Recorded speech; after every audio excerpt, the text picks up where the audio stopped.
What is up, Gundam MSIA fans? Today's figure review is going to be the USA American release Zaku 109, and you can see the 09 on its right and on its shield, its right shoulder and its shield. So basically the Zaku 1, the MS-05A Zaku 1 early type was this is the upgraded version because it's got two shoulder pads on it, but the early type didn't have this shoulder pad, and that's the one that we're used to seeing, the one with only one shoulder pad. But the Zaku 1 was one of the Zeon's first successful mass-produced mobile suits, and like everyone had a piece of the Zaku 1. Like Char had a Zaku 1, all the famous Black Tri-Stars had a Zaku 1, Rambo had a Zaku 1, and like a lot of famous people started off with a Zaku 1, and then when it came to the 1 year war, even when the mobile suits were getting upgraded, you see a few old war horses wanting to stick with their Zaku 1s because they felt like they knew the machine better. And like basically the Zaku 1 is personally my favourite Zeon mobile suit grunt wise, and it is absolutely a fantastic figure. I know the Zaku 2 is more desirable for most people, and to be honest, it does have way more detail than the Zaku 1, but for some odd reason, I just prefer the Zaku 1 figure. And for those of you who have watched the anime will recognise this pose. This is one of the famous poses for the Zaku 1 that you see in the show when he like rams into like the Gundam, but it had like no effect and the Gundam just killed the guy. I don't know who that person was, but he was a highly ranked officer in Zeon that piloted a Zaku 1. It was like one of the old like officers that just could not like upgrade his mobile, so he just had to stick with his Zaku 1, and I cannot remember his name. Somebody put his name down in the comments below if they know who he is. Fun fact about the Zaku 1, because it was like such a forgotten about mobile suit, later into the war when Zeon were like losing, they were running out of like materials to use, and they were not getting anywhere with the war. They had to bring back the old Zaku 1, so they brought back a lot of the Zaku 1s in a sense of like they had to upgrade them into different types. So they made a Zaku 1 sniper, they made a Zaku 1 tank actually, which was quite interesting that they used. And then they also like made like Zaku 1s to like help out with like moving around cargo and whatnot. And they had to use them more in the 1 year war as well at the end of the battle when the Zaku 1 was quite outdated, like, but it was still usable, but like it was an outdated mobile, so like if a GM was competing against the Zaku 1, the Zaku 1 wouldn't stand too much of a chance. But if you were a good enough pilot like Char Aznable, you'd be able to take down a good few GMs with a Zaku 1, let's be honest here. But yeah, like the Zaku 1 as well, just I felt like it was like such a short-lived like mobile suit. Like you seen it used before the 1 year war, and then you seen it used after the 1 year war, after the 1 year war a good few times, and then during the general rebel like war against the Federation as well when they had to take down the fleet ships. But even then, the Zaku 2s were just more overused than the Zaku 1, and again, the Zaku 1 was like such a short-lived mobile suit that like as soon as it was rolled out, they all immediately upgraded the Zaku 1 into the Zaku 2, and more people started to use the Zaku 2 already, and there was a lot of them collecting dust, as I said. Like not a lot of them were getting used, so people were forced into using Zaku 1s during like in the middle of the war and at the end of the war because Zeon was running out of manpower and production, and they were losing the war. But anyway, let's finally get into the American release Zaku 1 Gundam MSIA figure.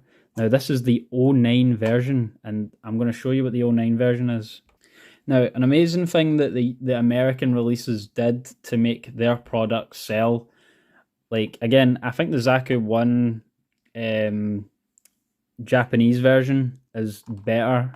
But what makes the American ones stand out, and this is why they're really good at selling stuff, is that they created numbers on their shield and shoulder pad, and this makes you just want to collect all the numbers.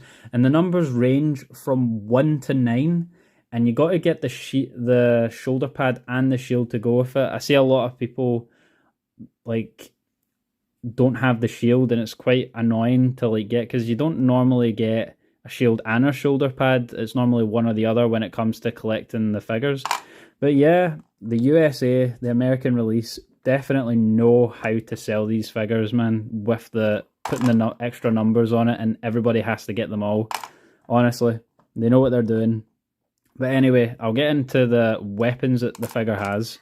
So this was like an early thing that they had that they immediately stopped using, was the gas. So the reason why they stopped using this is because it's not very effective on mobile suits that Zeon was finding in the war, and it's more effective on like just using on colonies and stuff. But I believe this type of gas got banned as well. So this weapon was very short-lived because it wasn't effective against mobile suits, and there was a treaty to stop using these type of weapons.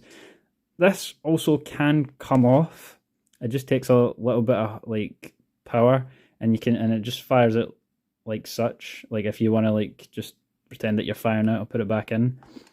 The iconic Heat Hawk, made for combating. This was made for combating with other mobile suits for close range combat, because beforehand they didn't have anything to do with mobile suits, and then Zeon was like, damn, we need something with close combat, and they invented the Heat Hawk. The iconic Zaku bazooka, used for the Zaku 2 as well, which is really nice. Like both of it was used for the Zaku 1 and 2. The Zaku 1 early type machine gun, which is really nice. I actually prefer it to this, if I'm being honest. It's such a nice figure. And then the Zaku 1s also used the Zaku 2 machine gun. This was originally for the Zaku 1, like an upgraded version of this.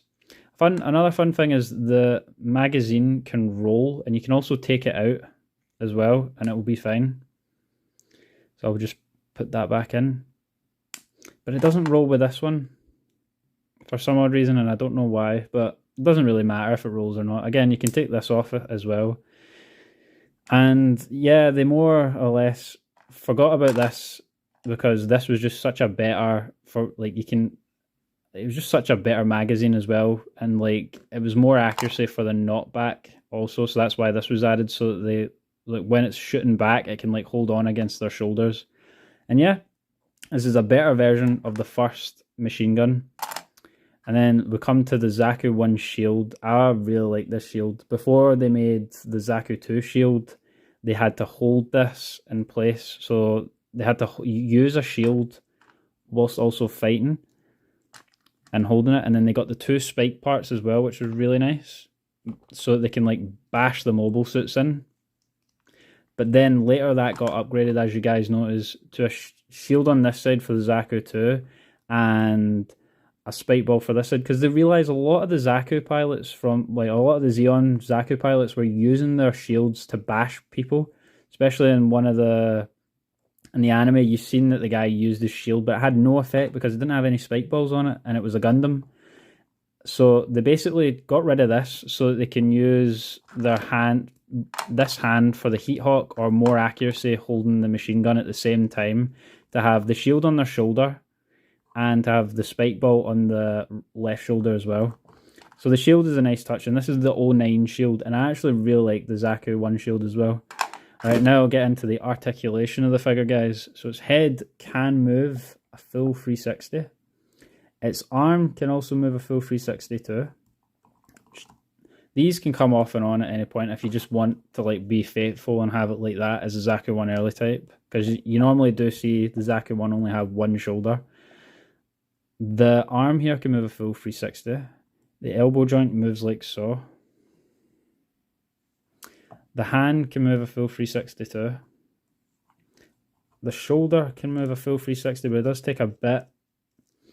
The legs can move up like this, and the feet can move around, and the leg can move back like so on the knee joint here. Again, the leg has got some decent amount of movement here. And I believe that's it for the review. I think I already covered the head, but I'll just show you again. It can also move a full 360. But yeah, that's it for the articulation. I'll get a close-up of the figure just so you guys can see what it looks like. And there's the 09 on the shield there as well. The Zaku's Cyclops eye, the snorkel. At the back, these can move a wee bit, but not so much. Again, it's just such a very nice detailed action figure, to be honest. And again, it was made in the late 90s, and like the durability of these things is absolutely amazing. But yeah, it's such a great figure for anybody to have in their collection, and I would collect the Zaku one because it's my favorite Zeon grunt figure. So like, of course, I'm gonna get a good few of these and also to go along with my Zaku 2s as well, which is again like, tell me what you guys think of the Zaku one. If you think it's like such a forgotten about figure. Well, sorry, not figure. Such a forgotten mobile suit, and then they bring it back later in the later shows for like Gundam Thunderbolt, where you see a Zaku 1 sniper. I also seen a Zaku 1 sniper in I can't even remember what it's called, but I know there was like a brown custom version of the Zaku 1, and it was a sniper version. I don't remember. I cannot remember the show at all, which Gundam show it was in, but I do remember it being in Gundam Thunderbolt, and I absolutely loved it in Thunderbolt. But yeah. But yeah, guys, thanks for watching the Gundam MSI figure review on the Zaku 1. It's such a, again, my favourite figure, and like, tell me what you guys think of this Gundam action figure in the comments below, by the way, because again, like, it just lets me know that you guys are enjoying the video as well. And don't forget to like and subscribe to the channel as well, because it helps boost my channel a lot, and it gets my channel out there for more people to see my Gundam content that are into Gundam MSIA content anyway. But yeah, thanks a lot, guys, and I'll see you guys in the next Gundam MSIA review. Bye!